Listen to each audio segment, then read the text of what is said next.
Buenas noches, gente maravillosa, ¿cómo están? Espero que muy bien, espero que estén viendo tantos programas magníficos que se están dando uno tras otro, así que hay mucho material para descubrir, para aprender, ¿no? Todo el tiempo estamos aprendiendo y eso es lo más maravilloso de esta vida, no paramos de aprender nunca, hasta el último día algún aprendizaje tenemos.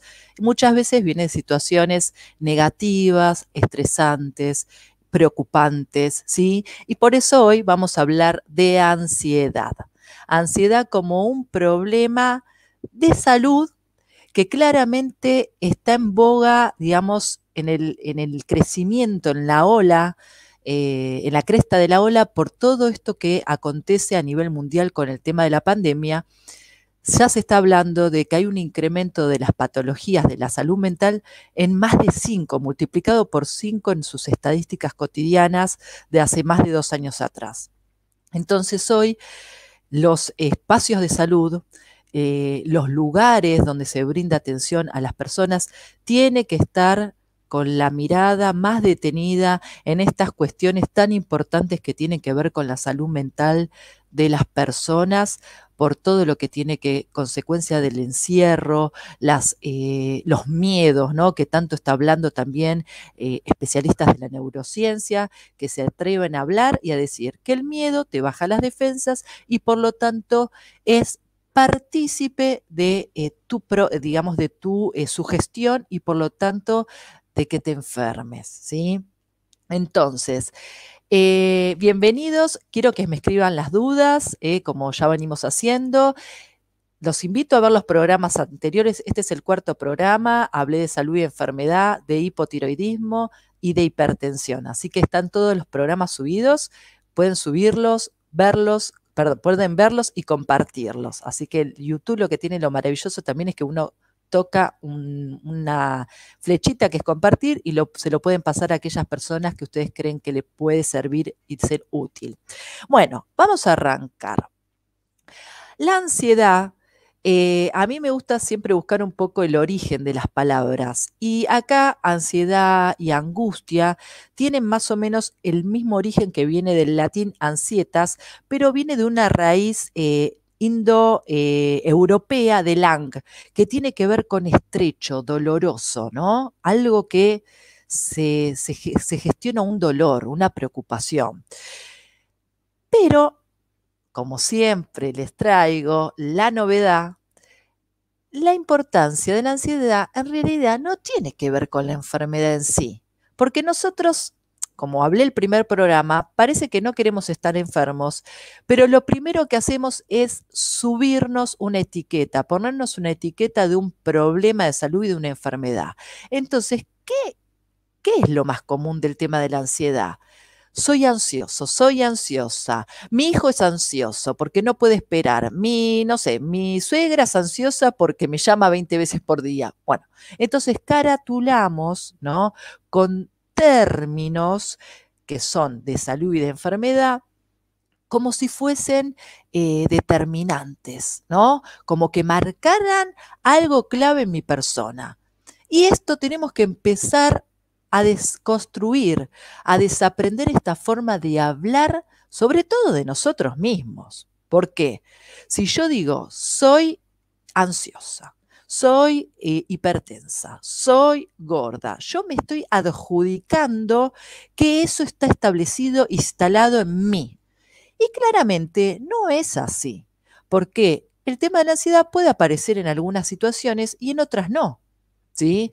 Lo mismo que los problemas de salud.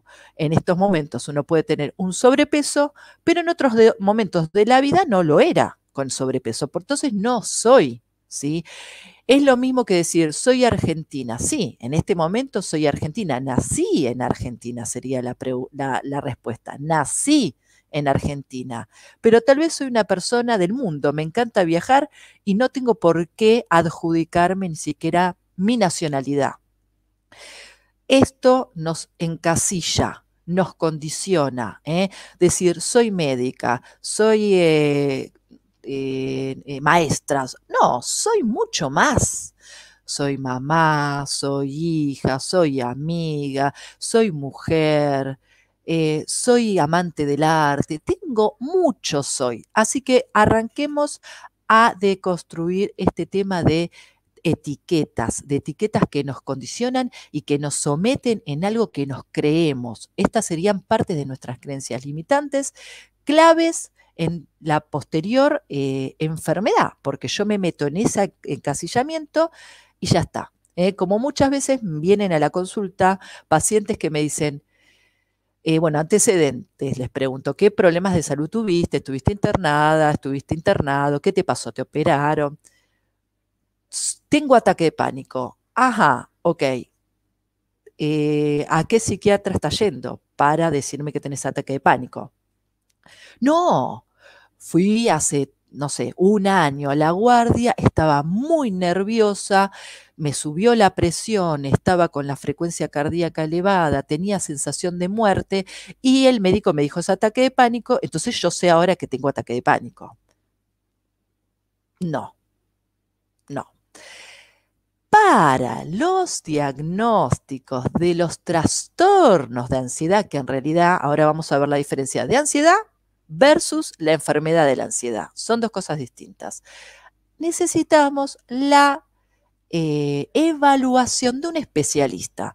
Por eso existen los psiquiatras que estudian y siguen estudiando y hay manuales donde se definen las diferentes características de los trastornos de ansiedad. Los trastornos de ansiedad son múltiples patologías con diferentes características. Puede ser ataque de pánico o angustia, también se llama como crisis de angustia, no como angustia en sí, sino crisis de angustia o ataque de pánico podría ser lo mismo, ansiedad generalizada, las fobias, gente que es fóbica a un nivel que la discapacita, no puede entrar a un ascensor, no puede estar expuesto a niveles de mucha gente, ¿sí? Entonces, termina en cierta medida de incapacitando a la persona. Eh, y también lo que tiene que ver con el estrés postraumático también es un tipo de trastorno de ansiedad bastante complejo que se le sucede a esas personas que han vivido una situación complicada, dramática, se podría decir, en su vida, con un grado, un nivel de estrés muy grande. Por ejemplo, un excombatiente de Malvinas, por ejemplo, que vivió una situación de exposición, de peligro de muerte, ¿sí? Entonces, cuando en la vida presente hay algún, no sé, sonido, aroma o alguna palabra que alguien dice, automáticamente se le viene a su imagen todos esos recuerdos que tiene de esa situación estresante y eso lo paraliza, lo afecta, lo enferma, ¿no? Lo mismo que situaciones como las violaciones, ¿sí? Esas son otras situaciones claves de estrés postraumático o algún otro tipo de violencia que realmente marcó en esa persona una situación muy, muy delicada en su vida, ¿sí? Y que por algún motivo su mente, para prevenirla y protegerla, trata de bloquear eso, trata de tapar ese recuerdo, pero cada tanto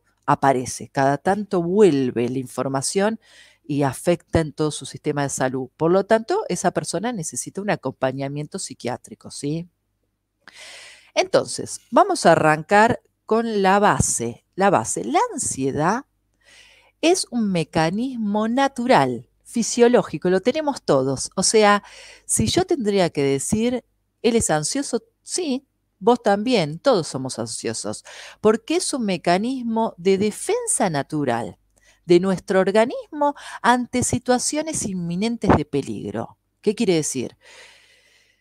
Hay algo que a mí me está generando miedo, sospecho de que puede ser algo preocupante para mí, automáticamente se genera una alarma en mi sistema nervioso, sí, central. Acuérdense que también en la charla que tuvimos de hipertensión, hablé un poquito de las respuestas rápidas que tenemos de nuestra mente, de nuestro sistema nervioso, ante situaciones estresantes, ¿no?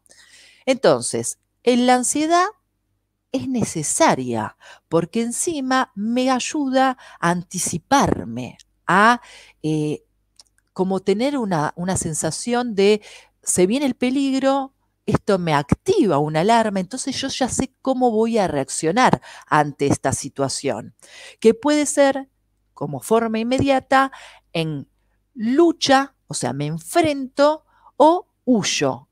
Esto se ve con claridad en los animales. Por eso siempre les recomiendo vean documentales de animales porque es maravilloso entender esto. Hay también unas respuestas de animales que son más sociales, tal vez a generar un poquito más de calma o de tolerancia con estas situaciones de estrés que se ven en algunos tipos de animales y que nosotros a veces también ante una situación de peligro tratamos de proteger a otros o calmar. No, no es solamente la lucha o la huida, ¿sí? Principalmente, si ustedes tienen que observar en estas respuestas fisiológicas, el ejemplo. El león está comiendo una presa que acaba de atrapar, está comiendo, pero está atento, tiene su sistema de ansiedad activo, porque en cuanto escucha que se aparece otro, o sea, otro animal que viene a robarle su presa, gira y lo ataca, ¿sí? Es inmediata la respuesta. Y por el otro lado, también se me ocurrió comentarles que es muy llamativo en algunas películas, sobre todo películas medias así de ciencia ficción o catastróficas que pasaron en la vida real, que por ejemplo hay un laboratorio con animales adentro, monos y demás, que empiezan de un momento al otro a abrir las rejas, a golpear las rejas, a gritar, ¿no? A hacer ruido. Y la película sigue que tal vez aparece, no sé, eh, un terremoto, un tsunami, ¿no? Y esos animales percibieron a través de este sentido de la ansiedad este peligro inminente. Entonces trataron de salir, romper la reja, escapar, huir, ¿no? Porque el peligro estaba apareciendo. Entonces esto es una respuesta realmente importantísima en nuestra vida, sobre todo a este tipo de peligros que pueden ser externos, pero también muchas veces a cuestiones internas que nuestra mente percibe sin ver el estímulo, sin tenerlo concreto afuera, ¿sí? Pero ¿qué sucede? Hay personas que esta respuesta no es de este tipo adaptativa y por algún motivo generan una exageración en esta expresión, no solamente de la percepción de este peligro que hay afuera, o sea, lo exageran, lo desfiguran, o de esta respuesta de sí, hay un peligro real, pero mi respuesta tal vez es, en lugar de la huida, me quedo quieto, me paralizo, me aterro, me desmayo, ¿no? En vez de huir, en vez de reaccionar de una manera fisiológica, se podría decir. Por lo tanto, esta respuesta se transforma si encima es repetitivo y esta persona no puede regularizar esta forma de control ante esta sensación, a la larga se transforma en un problema de salud, claramente, ¿sí? De por sí, la ansiedad tiene síntomas inespecíficos en el cuerpo. No hay síntomas puntuales que vos te marquen este proceso de la ansiedad. Pero si recordamos, la ansiedad también tiene que ver con el estrés. Como les comenté la semana pasada, cuando yo tengo una situación de estrés agudo, por ejemplo, me expongo acá, yo tengo cada vez que me tengo que sentar acá para hablar con ustedes, si bien no los veo, no veo a cada uno de ustedes, esto no es como estar arriba un cantante en un recital que sabe que tiene X cantidad de público atrás, si bien no te veo, no los veo, no te veo, en mí suceden cuestiones, ¿no? Empiezo a percibir como un estrés agudo. Entonces, bueno, el primer día se me secó la boca, puedo tener por momentos sensación de taquicardia, me puede subir la presión, claro que sí, puedo tener sudoración, midriasis, se me agrandan las pupilas para estar más atento a lo que veo, para dar una respuesta física a esta situación de peligro que puede ser externo o algo, una sensación percibida por mí que es inmediata, ¿sí? Entonces yo ahí respondo rápido. Y todo esto estaba manejado por una parte de nuestro sistema nervioso central, que es el sistema simpático o autónomo, que es inmediato. Acelero mi pulso cardíaco, pero yo no lo estoy razonando que esto está pasando, sucede automáticamente. Es lo mismo que, no sé, estoy agarrando una olla, toco, me quemo y saco la mano automáticamente, no estoy pensando, me estoy quemando, esta temperatura, ¿sería la indicada para yo correr la mano porque puedo lesionar mi piel o mis músculos o lo que sea? No, es automático. Entonces, de esta manera funciona este sistema nervioso. Acá, en este tema de la ansiedad, nosotros podemos tener estímulos relacionados al estrés. Si bien el estrés en sí mismo no es un equivalente a la ansiedad. Esto quiero que también lo tomen porque es otra de las divisiones que hace tanto la psicología como la neurociencia para comprender que nosotros no somos seres ansiosos persistentes. Nosotros tenemos respuestas fisiológicas ante determinadas situaciones que se nos exponen y que claramente es necesario responder de esa manera para no solamente protegernos y con el fin último de nuestra supervivencia, sino también después para aprender, porque todo esto se va guardando en esta mente inconsciente, que también lo charlamos la primera vez, que es el 95% de nuestra información. Entonces yo voy guardando recuerdos, ¿no? Entonces, por ejemplo, si yo tuve un episodio que cosiendo me clavé la agujita, mi respuesta de ansiedad, cada vez que yo vuelva a agarrar el costurero, va a decir, Mariana, atenta, porque hay una situación de peligro que es la aguja. Entonces yo voy a estar atenta, voy a ver, tal vez me compro un dedal, no sé, tal vez prefiero y deseo no coso más, se lo mando a otra persona para que lo cosa, porque la verdad no me siento cómoda con esto. Entonces yo resuelvo a través de este aprendizaje que en ese momento sí me generó un peligro real, que fue pincharme, por ejemplo, ¿no? Entonces, el estrés, a diferencia de la ansiedad, si bien pueden estar interrelacionados, o sea, situaciones estresantes me pueden generar ansiedad y la ansiedad puede ser un síntoma del estrés, el estrés en realidad tiene que ver más que nada con una situación en la cual yo estoy ante una situación externa, por ejemplo, un trabajo nuevo, empiezo un trabajo y no me siento con las capacidades correspondientes para afrontar este trabajo nuevo.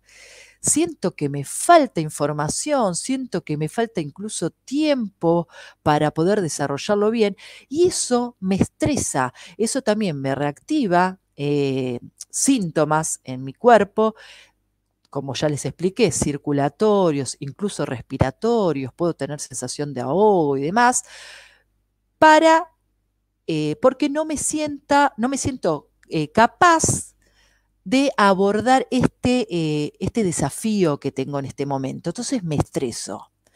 El estrés puede ser de corto plazo, o sea, eh, tengo que dar un examen mañana, entonces un día antes estoy estudiando, súper estresada, nerviosa, con las manos sudorosas, me genera ansiedad, me puede generar ansiedad esta situación y al otro día voy a rendir, apruebo y se me fueron todos los síntomas, ¿sí? Es automático.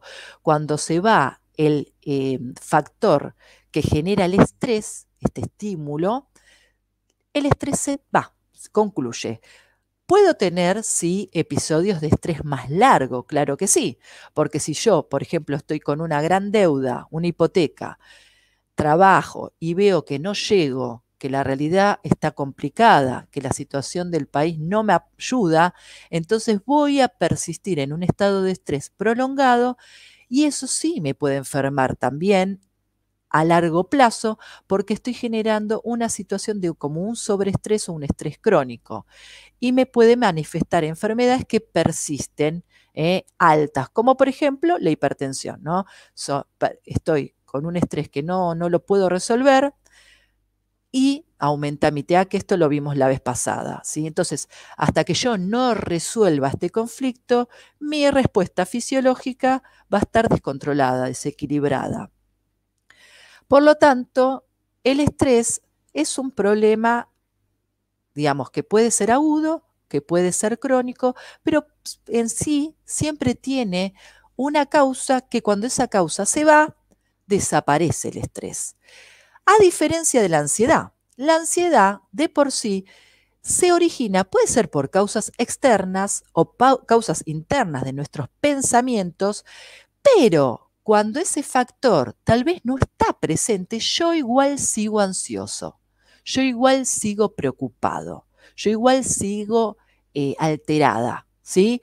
Porque mi mente sigue pensando en ese factor, no lo puede disociar, es atemporal, no puede ver que esto es algo de este momento y no es algo del futuro. Entonces yo ya estoy trasladando este problema, que en un inicio sí pudo haber sido concreto y real, pero después lo sobreestimulo, lo sobreexagero e incluso ya estoy pensando en qué va a pasar mañana con esto que todavía ni siquiera sé si realmente es estrés o no, si realmente sé que es un problema grave o no. Entonces esto empieza a suceder a las personas que no pueden dominar esta situación de una ansiedad que en realidad debe ser necesaria ante una situación de peligro, ante una amenaza para generar alerta en mí y respuestas físicas adaptativas, lo traslado y lo transformo en algo constante,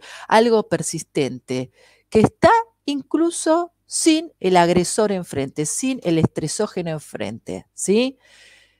Y o claramente me mantiene en una situación alterada de síntomas que no mejoran, que me preocupan y que se transforman en un círculo vicioso, ¿sí? Lo mismo sucede en el caso del estrés crónico. Si yo estoy muy estresado, termino generando síntomas de ansiedad porque quiero resolver esto que en realidad no puedo. Entonces me aparecen ahí sí los síntomas que son dolores generalizados, dolor de estómago puntual, dolor de cervical, malestares estomacales, ¿no? Acidez, eso como síntomas físicos, ¿no? Dolores de cabeza. También puede aparecer síntomas que tienen que ver con la parte cognitiva, o sea, del aprendizaje. No me puedo concentrar en el trabajo, no rindo, no puedo producir. Tengo alteraciones, irritabilidad, insomnio. También tiene que ver con síntomas que pueden ser desde la propia emoción, ligado ya incluso hasta la depresión. O sea, las personas, el 60% de las personas que padecen depresión en algún momento han sentido ansiedad, ¿sí? Y se estima que hay un gran porcentaje de las personas que están con angustia o ansiedad se transformen en depresivas. Entonces, esto también es muy importante. Y también como emoción de este caos de estrés aparece obviamente el miedo sobreexagerado, la tristeza, ¿sí?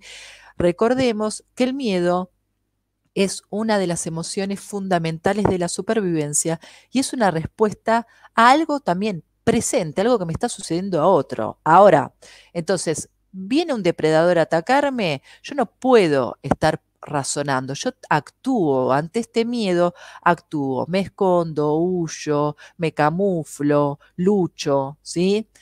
En el caso de la ansiedad, este miedo está sobreexagerado. Entonces, la persona vive con miedo, ¿sí? Y esto, claramente, como lo dije anteriormente, la inhabilita en algún aspecto. Incluso le afecta sus comportamientos, este estado de desequilibrio entre estrés y ansiedad, sus comportamientos habituales. Entonces la persona tal vez se empieza a refugiar en el tabaco, ¿no? El tabaco, ¿cuántas personas fuman por sensación de ansiedad? Están ansiosos y empiezan a fumar. Con relación al alcohol, ¿cuántas personas empiezan a refugiarse en el alcohol para bajar la ansiedad? Es importantísimo poder observar qué conductas estoy incorporando en mi vida como hábitos en base a que no puedo resolver algo que persiste en mi mente. ¿Cómo yo paso de tener síntomas físicos y esta situación de este pensamiento que me altera a tener que salir a recurrir a una adicción? Porque no lo puedo solucionar, ¿sí? Ni que hablar de adicciones a otras sustancias y ni que hablar de las adicciones a los mismos ansiolíticos, ¿no? Estas personas que en algún momento de su vida se han sentido ansiosos, angustiados o estaban atravesando un duelo, fueron al médico, el médico los vio mal, les recetó un clonazepam, un alprazolam, un diazepam, lo que sea, y esa persona siguió tomando, no volvió después al control, ya está, le hizo bien y siguió tomando de por vida, o sea, hace 30 años, un alprazolam que no sabemos por qué lo empezó a tomar. No sabemos si fue porque estaba transcurriendo un duelo, que se murió un familiar, porque lo habían despedido del trabajo, porque se separó y pasó a ser adicto a esta sustancia que claramente es muy difícil de sacar. No es nada fácil de proponerle a un paciente que está tomando estos remedios, suspendamos la medicación. Primero, no se puede suspender de una manera rápida. Es imposible sacar de un día para el otro estos medicamentos. Es imposible. Y por el otro lado, hay una negativa de la persona porque se siente seguro con este remedio. Siente que este remedio, en cierta medida, cobija esta situación ansiosa, repetitiva, de miedos y demás, y lo calma. Entonces es muy difícil salir para atrás. La idea es, ante una situación de ansiedad, claramente, primero observarse y decir, ¿esto que yo estoy viviendo tiene una lógica real o es algo que yo estoy ya irracional, ya es irracional, ya es desproporcionado? Esto que me está pasando, esta ansiedad, tiene que ver porque claramente estamos en un año de pandemia y me quedé desocupado. Y sí, si vos no podés estar ansioso o ansiosa ante una situación donde tu economía está quebrando, y bueno, no podemos pretender bloquear esa emoción, porque la ansiedad está muy relacionada a esta reacción emocional, ¿sí? A esta respuesta emocional química, y por lo tanto estarías yendo a un médico asumiendo que tenés una enfermedad y en realidad tenés que atravesar este problema que, que estás viviendo, que en realidad tiene que ver con una situación personal de no tener empleo en un contexto donde la realidad económica del país y a nivel mundial está en crisis. Entonces vos me decís, ¿y qué hago? Hay miles de soluciones que ahora vamos a ver, claramente, ¿sí? Bueno, entonces por el otro lado, la relación estrés y ansiedad está muy de la mano, pero son dos cuestiones distintas. Entonces la ansiedad es una respuesta ante un peligro inminente, algo que me está afectando, que todavía capaz que ni siquiera está, me pone en alerta y eso me genera respuesta. Y el estrés tiene que ver con una situación de cómo yo enfrento algo que tal vez me siento que no tengo las habilidades, los recursos, algo que me está pasando en mi vida y me siento que no puedo. Entonces me estresa, me pongo mal, ¿no? Y después, una vez que resuelvo eso, el estrés desaparece, ¿sí? Esperen que voy mirando porque no me quiero olvidar, yo tengo acá mis apuntecitos como les cuento seguido. Recordemos que las personas hipocondríacas, voy tirando como ideas y tips, tienen una obsesión, o sea, vendría a ser como el del grupo de los obsesivos, que también el obsesivo y compulsivo forma parte del trastorno de ansiedad, que creo que no lo había dicho. En este caso tienen una idea de tener una enfermedad grave. Persisten en esa idea, persisten en esa idea. Entonces, concurren a un médico. Este médico no le da la respuesta, va otro, después va otro, después va otro.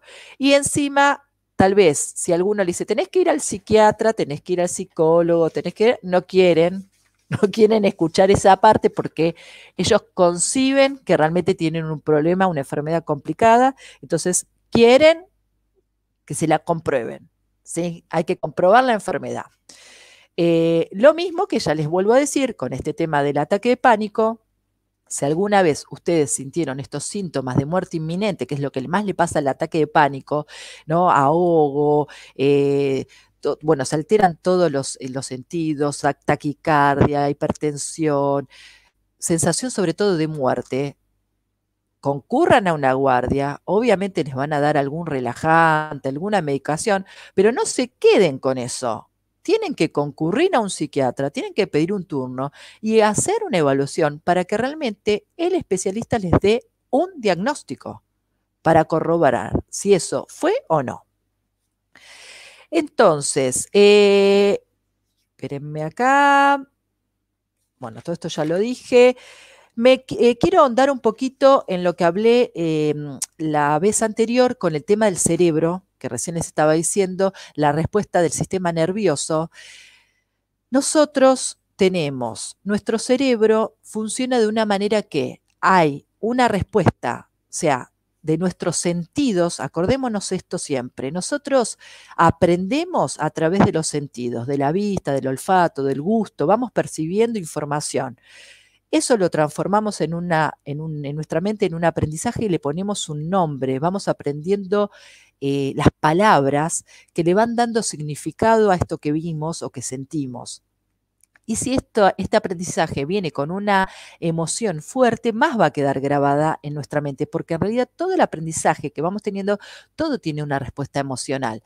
Por ejemplo, de chiquitos, somos bebés, tengo hambre, mi mamá no está, lloro, ¿sí? Esta es una respuesta, ¿sí? Hay una necesidad de llanto, tal vez puede ser miedo, porque no la escucho a mi mamá, no la veo, puede ser tristeza, o sea, puede haber un montón de emociones que van despertando en este niño, en este bebé recién nacido, una respuesta, ¿sí? La sonrisa ante tal vez algún juego que hago con mi mamá, eso me genera alegría, ¿sí? Entonces vamos generando emociones todo el tiempo. Y aprendizaje. En este sentido, nuestra mente, ante un estímulo que puede ser de peligro, hay varias vías que colabora para después las respuestas, tanto químicas, incluso hormonales, que ahora les voy a hablar, para que yo pueda actuar y defenderme o mantenerme vivo. Sobre todo la supervivencia está atrás de esto.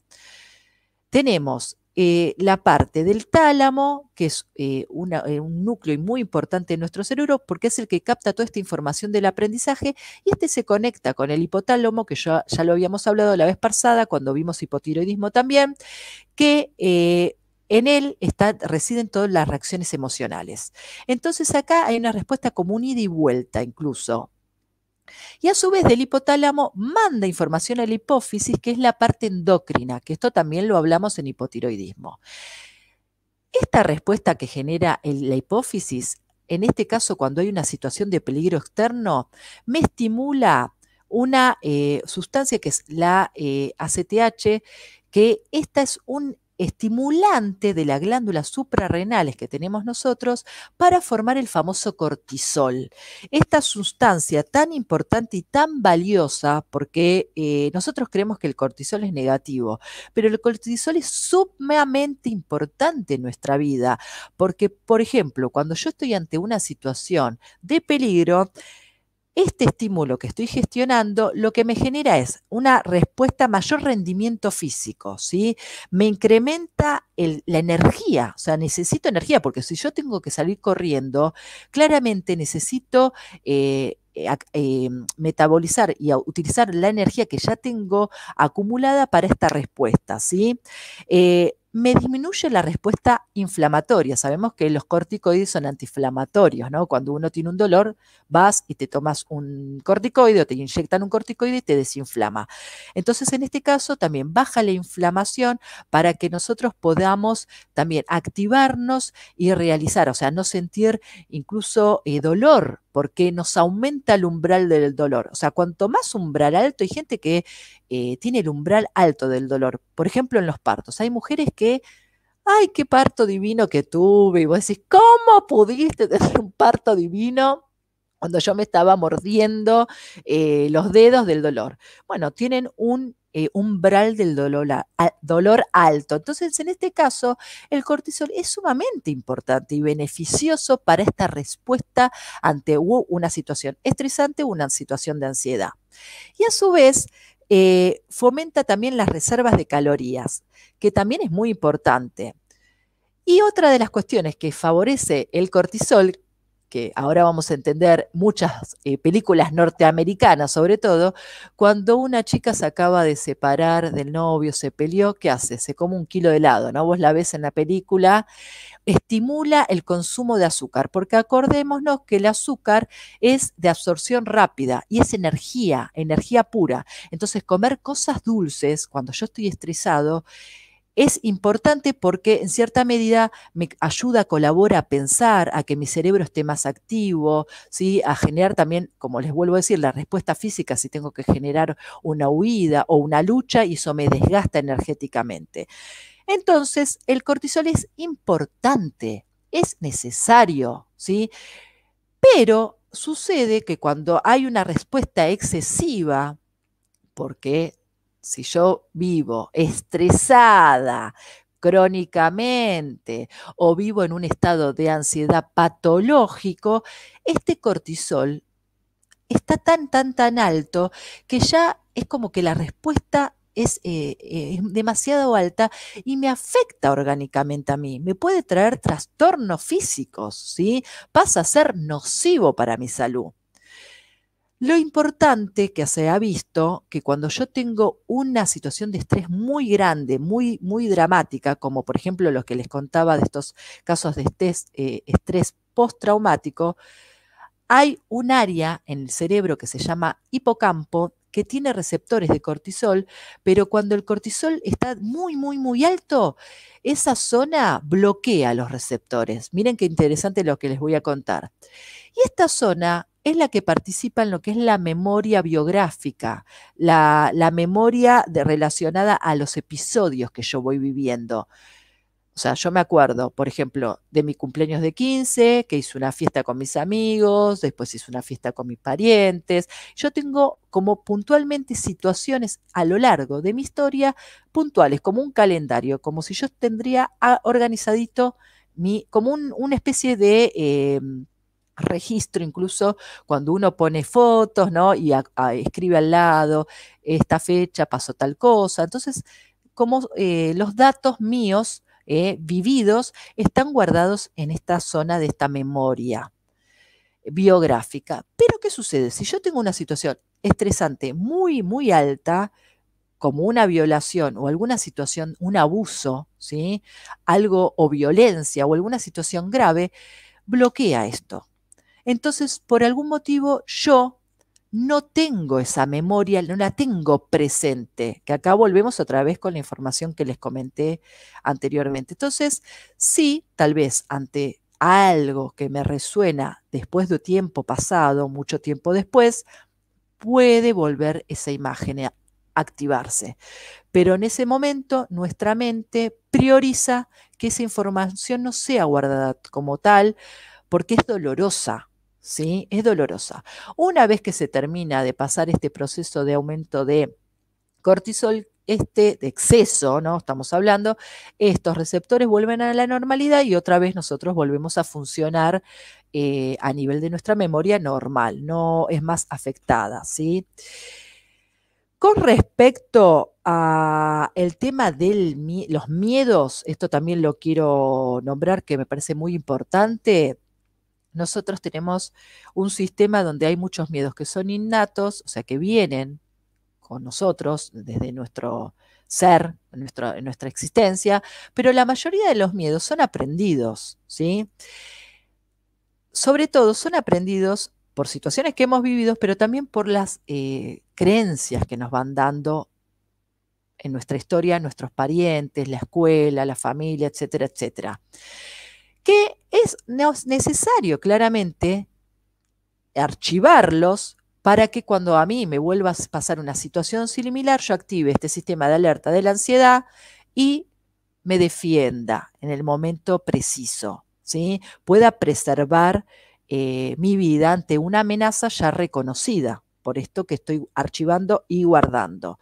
El tema que se vio también que muchas personas con ansiedad patológica tienen como una falta, digamos, de entendimiento de si este miedo es real o si este miedo es una fantasía.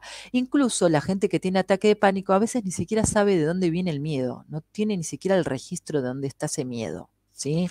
Guardado. Bueno, voy a leer algunas preguntas y voy a pasar a leer lo que podemos hacer en base a esto. A ver si me escribieron con respecto a esto. Bueno, muy clara, doctora, dice Andrea, importante para entender y aprender, bárbaro, María del Valle, gracias, gracias Mariana por compartir tus conocimientos, Álvaro, muy buen programa, años de tratamiento y jamás me han dado un diagnóstico, ya no concurro más, de todas formas recomiendo cada vez que puedo para que hagan introspección, buenísimo tu consejo, Álvaro, muy interesante la información. Carlita dice, hola, buenas noches, a mí me pasó mi primer ataque de pánico emocional, se me durmieron las manos hasta los brazos, directo al pecho. Apenas poder abrirlas en el sanatorio doy gracias. Y sí, te inmoviliza. Da muchos síntomas, hay muchos síntomas diferentes, y no todas las personas tienen los mismos síntomas, claramente. Pero bueno, una vez que vos ya hayas ido al concurrir al médico, mi recomendación es que vayas a un psiquiatra también para el diagnóstico en concreto, si es necesario medicación, acorde. Y ahí, perdón, seguía Carlita que decía, al poder a mi clínico con muchas fuerzas costó, pero tomé la decisión de ir a un terapeuta, por los cuales doy gracias, gracias porque me ayudó un montón hace más de un año. Exacto, hay que animarse. La estadística dice que más o menos hay en la población, esperé que les digo exacto, de patologías de trastornos de ansiedad en general, un 15%, pero solo un tercio de estas personas que ya lo viven como patológico concurre al médico, o sea, muy pocos van al médico, ¿eh? Así que esto también es importante darnos cuenta de que tenemos que hacernos cargo, de que tenemos que acercarnos, seguir. Bueno, desde la decodificación siempre les digo, la importancia cuando alguien viene con un tema de ansiedad, primero y principal, si la persona está realmente en un tratamiento psiquiátrico, yo pido la autorización del psiquiatra, ¿sí? O un psicoanalista al que le estoy llevando hace tiempo, porque muchos especialistas no están de acuerdo con la terapia porque como es muy movilizante, se llama terapia de impacto, la decodificación, porque va a buscar información al inconsciente. Entonces, bueno, después depende de ustedes si quieren hacerla o no, claro que sí, pero es importante hablar con los especialistas, con el médico, que es el responsable del tratamiento de este paciente, el que lo lleva, por lo menos siempre los responsables somos nosotros mismos, siempre vuelvo a decir lo mismo. Pero en este caso, como hay una patología con un médico atrás, la idea es hablarlo, que el paciente mismo diga, me gustaría hacer esto, ¿qué opina, doctor? Bueno, y ahí vemos, ¿sí? Entonces, la decodificación tiene que ver con esta prisa de resolver todo ya, ¿sí? En la ansiedad. Vivo más en el futuro que en el presente. No disfruto del hoy. No puedo disfrutar del hoy, no puedo estar acá. Mi mente está todo el tiempo un paso adelante, ¿sí? Está todo el tiempo intentando ver cómo resolver problemas que todavía no existen. Entonces es lamentable vivir en este estado de ansiedad porque nos afecta encima la vida cotidiana. Nos fuimos a dormir y si tenemos que plantearnos qué hicimos hoy por mí, seguramente las personas que son ansiosas, tal vez no patológicas, pero el que siente una ansiedad persistente, se va a dar cuenta que no disfrutó el hoy, que no hizo nada por sí mismo, que no pudo disfrutar de sus hijos, que no pudo bajar unos cambios, ¿sí? Incluso los pensamientos y creencias negativas desde la decodificación nosotros vemos cuando hacemos la terapia que inunda la mente de esta gente, de estas personas que viven excedidas en ansiedad. Entonces, esto es importante. Hay una falta de confianza en el proceso de la vida que fluye. No me confío, no confío en la vida, no confío en lo que va a pasar. ¿Sí? Por lo tanto, primero y principal, permitirse recibir ayuda de los seres queridos. Las personas que tienen este problema, permitir recibir la ayuda de los seres queridos y de los profesionales, ¿sí? Aprender a ser uno mismo, a no sobrecargarse la mochila, sobreexigirse, llenarse de cosas negativas que tal vez ni siquiera son tuyas. Aprendemos a responder por exigencias externas, a sentirnos culpables, porque en algún momento nos responsabilizaron de chicos, sobre todo, de los problemas que había en la familia. Éramos niños, ¿sí? No éramos gestores de esos problemas. Éramos víctimas, pero ahora somos protagonistas de nuestra vida, somos adultos, tenemos herramientas para aplicar en nuestra vida, ¿ok? Incluso permitirse sentir la intuición, hacer que esta ansiedad funcione de una manera fisiológica, racional, operativa, constructiva, positiva. Porque si yo huelo el peligro, obvio que tengo que actuar y salir corriendo, obvio que tengo que defenderme. No me voy a quedar así quietita esperando a que me pasen las peores cosas. Actuemos como los animales, estemos atentos. ¿Sí? Si hay algo que no me cierra, el olfato tiene que ver mucho también con esta información de este cerebro que tiene que ver el cerebro reptiliano y demás con el entendimiento de los peligros, ¿sí? Por eso los animales huelen todo el tiempo oliendo. Entonces, remedios naturales, remedios, hablemos como la solución natural que uno debería implementar ante repeticiones de esta situación. Yo me estoy sintiendo muy ansiosa, estoy todo el tiempo pensando en los problemas que ni siquiera tengo. ¿Qué puedo hacer para empezar a aflojar antes de que realmente me aparezca un trastorno complejo e instalado que ya necesite un psiquiatra? Bueno, ejercicios. El ejercicio de por sí se vieron muchos estudios científicos que colabora con bajar este estado de ansiedad, también es del estrés, ¿sí?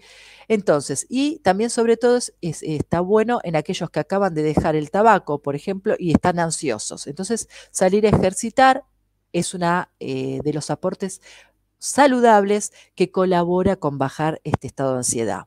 La meditación. Hoy en nuestra región, en Occidente, cada vez más se habla de la meditación. Esto tiene que ver con un aprendizaje milenario de las culturas orientales, pero cada vez se está instaurando más en nuestro hábitat, en nuestro cotidiano. Hay gente que medita. ¿Cómo meditar? Lo tenés que descubrir vos. Hay muchas técnicas de concientización, muchas técnicas que tienen que ver con la respiración, incluso el yoga, ir a hacer yoga, que para muchos, qué aburrido el yoga, qué aburrido, no. El yoga genera mucho bienestar y te genera mucho aprendizaje de formas de respirar y formas de meditar que son sanadoras. Entonces, también dejemos de encasillar, ¿no?, a las posibles soluciones como algo que yo esto ni loco ni loca lo haría. Probemos. ¿Qué nos prohíbe probar? Nada. Probemos. Bueno, ejercicios de relajación de por sí, de descontracturas, ejercicios que también acá parte del yoga estaría, pero todas estas gimnasias para distensión, para elongación, la gente que es ansiosa tiende a contracturarse toda, incluso la mandíbula, problemas de levantarse con las mandíbulas duras, ¿sí? Dolor de mandibular. La escritura. La escritura, los invito también a ver los posts que estoy subiendo tanto en Facebook como en Instagram. La escritura es maravillosa. Escribir genera una apertura única de nuestra información inconsciente. Nos permite liberar las emociones guardadas, los recuerdos. Entonces, escribir con la virome y el lápiz, digamos, fluyendo, sin detenerme, sin pensar en lo que estoy escribiendo, me colabora a liberar, a hacer diarios de reconocimiento de mi emoción. Esto también es muy importante. Escribir hoy, a la noche, antes de irme a dormir, ¿qué me pasó y qué emoción predominó? ¿Fue el enojo, la rabia? ¿Fue la tristeza? ¿Y a qué se debió? Ver, observar. Entonces con la escritura yo puedo desentramar esto y darme cuenta que esto que me pasó era, digamos, realmente preocupante para haberme generado todo un día de enojo, de tristeza, de asco, de lo que sea. ¿Cómo lo resolví? De la manera que lo resolví, ¿fue operativo? ¿A mí me sirve esto? ¿O realmente no me trae más problema? Entonces también ir observando esto. Dejar de decir conflicto y cambiarlo por la palabra o problema o problemática sería más adecuado, porque todo lo que es conflicto me estresa más y me genera más ansiedad. Entonces, si yo tengo un problema con alguien, trato de ir al diálogo. No voy a gestionar más conflicto, no quiero ir a la pelea, porque eso a mí me va a afectar mi salud mucho más. Entonces también aprender a salir del conflicto es importantísimo, es clave en la vida cotidiana de todo ser humano y enseñarle a nuestros hijos a poder reconocer sus emociones y poder gestionarlas. Hijito, hijita, ¿estás enojado, bárbaro? Bueno, expresá tu enojo, pero no rompas tus juguetes, no le pegues a tu hermano, porque ese no es el camino de liberar el enojo. Busca algo para que puedas liberar este enojo. Ponete música, léete un libro, háblalo, charlalo conmigo, charlalo con tu papá, háblalo con tus abuelos, liberalo, ¿sí? Escribilo. Bueno, hay muchas técnicas y hoy cada vez más, por suerte, se está hablando de esto, de cómo enseñarles a gestionar las emociones a nuestros hijos. Hay libros, hay hasta cuentos ideales para poder acercarnos y tener herramientas también para prepararlos a ellos a un futuro mejor en su vida y en su salud. No como nosotros que, bueno, por suerte hoy estamos aprendiendo mucho, pero a costa de mucho sufrimiento acumulado y de mala gestión de estas emociones. Las estrategias de manejar el tiempo. Generar estrategias de manejar el tiempo, usar agenda, armar cronogramas. Si yo tengo un problema grande o una situación grande que tengo que resolver, tal vez la tengo que desmembrar, separar en varias. Entonces, bueno, de este problemón que tengo, primero me tengo que ocupar paso 1, tengo que hacer esto. Paso 2 esto, paso 3 este, para lograr resolver el problema. Entonces esto también colabora mucho para bajar las ansiedades de querer todo ya, porque en definitiva tengo el problema ahí adelante y lo que único que hice es sofocarme, angustiarme, ponerme mal y ni siquiera inicié a resolver este problema. La aromaterapia. Muy interesante el tema de los aromas para bajar la ansiedad. La lavanda es ideal, ¿sí? Pero hay otras. Entonces investiguen, métanse en ese mundo, prueben, ¿eh? Es muy interesante. El aceite de cannabis. Vean también en mis páginas de Instagram, los invito, y de Facebook, un video que hizo un vivo donde está guardada la información de este maravilloso aceite que hoy por suerte cada vez está llegando más al conocimiento de los médicos. Los médicos cada vez se están preocupando por estudiar, leer lo maravilloso de este aceite, que nada tiene que ver con el consumo de la fumata, de lo que es la combustión de esta planta. Nada tiene que ver, es realmente terapéutico y el que tiene predominantemente CBD, esto lo pueden encontrar en muchas dietéticas, incluso hay muchos lugares donde se realiza y lo pueden conseguir. Si el frasquito, averigüen, el que tiene más CBD mejora el sueño y baja la ansiedad. Y hay que empezar de a poco, es una gotita, uno va probando una gotita sublingual y es de a poquito. No hay dosis tóxicas, no hay dosis letales con este aceite, así que no nos vamos a equivocar, hay que probar. Tienen muchas páginas también donde hay médicos que hablan exclusivamente del aceite de cannabis. Yo los invito a ver lo mío y si tienen alguna duda me escriben por privado y les puedo dar más información. Té de hierbas. La manzanilla como té se está viendo que también es ansiolítica. Y después tenemos las maravillosas plantas que yo utilizo mucho, que vienen en extractos, en tinturas de tintura madre, vienen en comprimidos, vienen como hierbas en sí para hacer té, que es la pasiflora, la melisa, la valeriana. Son excelentes ansiolíticos naturales que actúan a nivel del mismo receptor donde actúa el alprazolam. Por lo tanto, si vos tenés una ansiedad que ya estás notando que no te está yendo bien en tu vida cotidiana por todos estos sentimientos y todas estas afecciones físicas que te ocasiona, empezá. No hay ninguna contraindicación en eso. Entonces, arranca con eso, obviamente sacas un turno con un médico que te haga un chequeo general, porque esto también lo quiero aclarar antes de los 2 minutos que se me termine. Ojo con confundir un infarto con ansiedad. Ojo, si vos te sentís ansioso mal y nunca lo fuiste, anda al médico. Si estás en la edad de los 45, 60 años, concurrí al médico, porque muchas veces un infarto se manifiesta como una sensación de ansiedad, de muerte inminente, de ataque de pánico y en realidad estás haciendo un infarto. O si tenés un familiar que los ves que está alterado y de golpe, ¿cómo está alterada esta persona? Puede haber un proceso infeccioso severo, una hepatitis A que hizo septicemia, cualquier cosa. Entonces, ojo con los estados agudos de ansiedad en pacientes que nunca tuvieron esa conducta. ¿eh?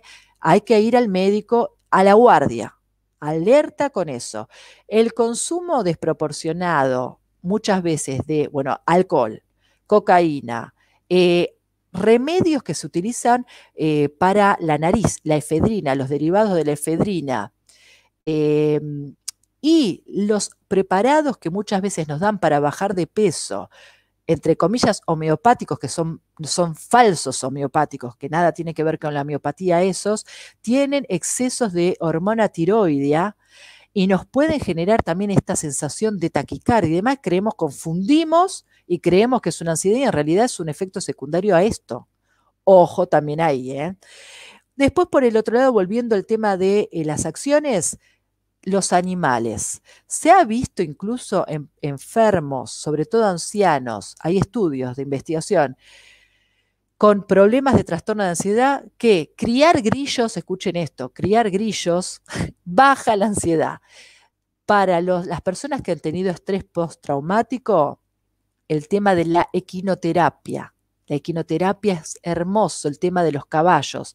Así que, y obviamente las mascotas, ¿no? Tener el gato acá cuando estoy ansioso, estoy angustiado por algo que se va a solucionar o algún miedo que yo estoy teniendo y no lo justifico, no me parece muy real. Bueno, recurrir a tocar a nuestros animales, a acariciarlos, a generar un ida y vuelta con ellos, ¿sí? Y después, obviamente, todas las tipas de terapia cognitivas, obviamente que la psicología, les vuelvo a decir la psiquiatría y demás, claramente son fundamentales para el acompañamiento en estos procesos cuando uno no puede solo. En mi caso, como terapia de decodificación, cuando la ansiedad es repetitiva, pero no hasta una instancia de nivel de tratamiento psiquiátrico, con ya un diagnóstico concreto, la trato. Se puede tratar desde la decodificación esto. Así que lo que les charlo y para hacer el resumen final, lo que les quiero pedir es que estén atentos hoy con esta pandemia que nos vuelve a encerrar y que nos vuelve a poner en una situación de aislamiento. No descuidemos la salud mental de nuestros niños y adolescentes, no descuidemos la salud mental de nuestros familiares mayores, sobre todo aquellos que viven solos, porque son los que más padecen estos trastornos y estas complicaciones, sobre todo porque estas ansiedades, la depresión, han generado aumento en el número de suicidios a nivel mundial. Así que alerta todas las personas que podemos ser útiles para gestionarles a ellos una llamadita, acercarnos, ver qué les falta, qué necesitan, estar atentos a sus necesidades emocionales, porque claramente son los más afectados y sobre todo los pacientes con enfermedades mentales ya diagnosticadas también, hoy también están siendo muy afectados porque no hay un contexto de acompañamiento en el sistema sanitario por todo el desborde que hay, y tampoco en el educativo, porque se cierran las escuelas y los niños, tal vez con patologías de salud mental, también pierden ese acompañamiento. Entonces, estemos atentos. A ver si hay algún otro comentario.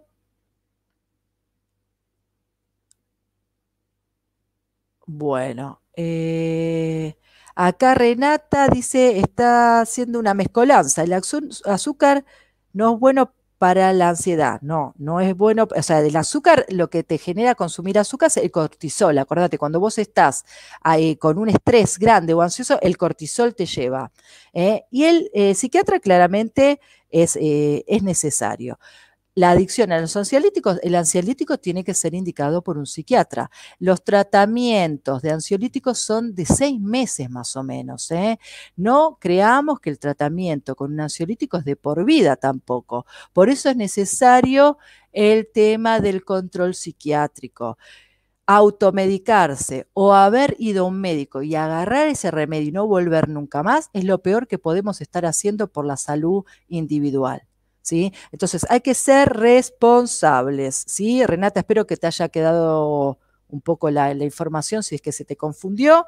Así que bueno, beso, los dejo porque ya me pasé. Besitos, bendiciones para todos.